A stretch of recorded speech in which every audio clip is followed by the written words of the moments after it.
Everybody's got potential.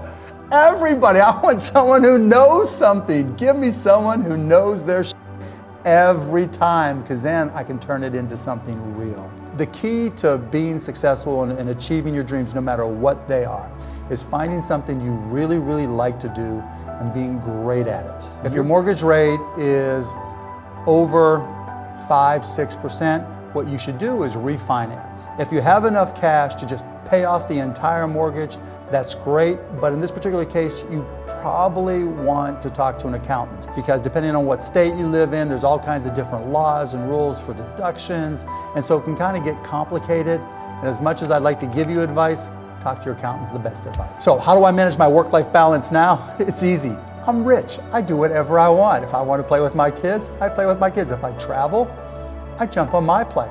It really depends on where you are in your life. When I was first getting started, I was living 6 guys in a 3-bedroom apartment, and so I had no work and home balance. I was working at night as a bartender, and all I did was work. I went 7 years without a vacation, dude.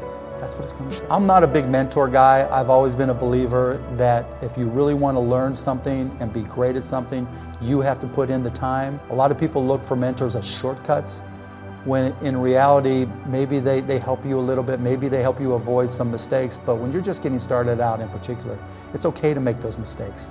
And more importantly, you have to make the commitment to put in the time to learn what you need to learn to be great at something or good at what you want to be good at.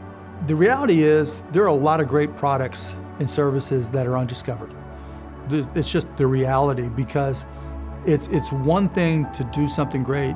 It's a whole nother thing to be able to market and sell it. Just like you went door to door, right? Yeah. Somebody had to go and do the sale. I sold door to door. When you've got something and you're more of a maker or more of a creator, you've got to go find communities where people share your interests. I mean, when we started AudioNet way back when in the 90s, no one knew what streaming was. It was called netcasting. It was called a lot of broadcasting, internet broadcasting. And that was back when Prodigy was big, CompuServe was big, the II chat rooms were big, and Usenet was big. And so I literally would go into every forum and every grouping that I could find and say, hey, look, this is when we had 2 radio stations on. If you're from Dallas and you're interested in Texas sports, there's this thing called internet broadcasting, and you have to download all this different stuff. Well, it's analogous to today as well, where you can find communities and find ways to talk to people that have, the same interests as you do. And what's even better now is it's easier to proliferate, right? There's more of a net effect that's available to you if you get enough people talking about it. Using voice is one great opportunity, and I think a couple other things are going on that make voice more important as well. So, say you're one of these businesses and you catch a little glimmer of success. How do you know there's this balance of am I actually successful? And money's one measure, but what are other measures? And when should I bail on this idea? It's a passion project that I should let go. Everybody just defines success differently. I've always told people that if you can wake up in the morning with a smile on your face, excited about your day, knowing it's going to be a good day, you're successful.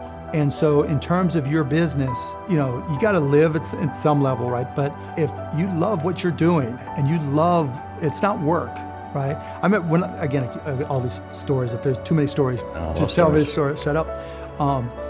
Early on, I had to teach myself how to program. And where there's basic, C++, database applications.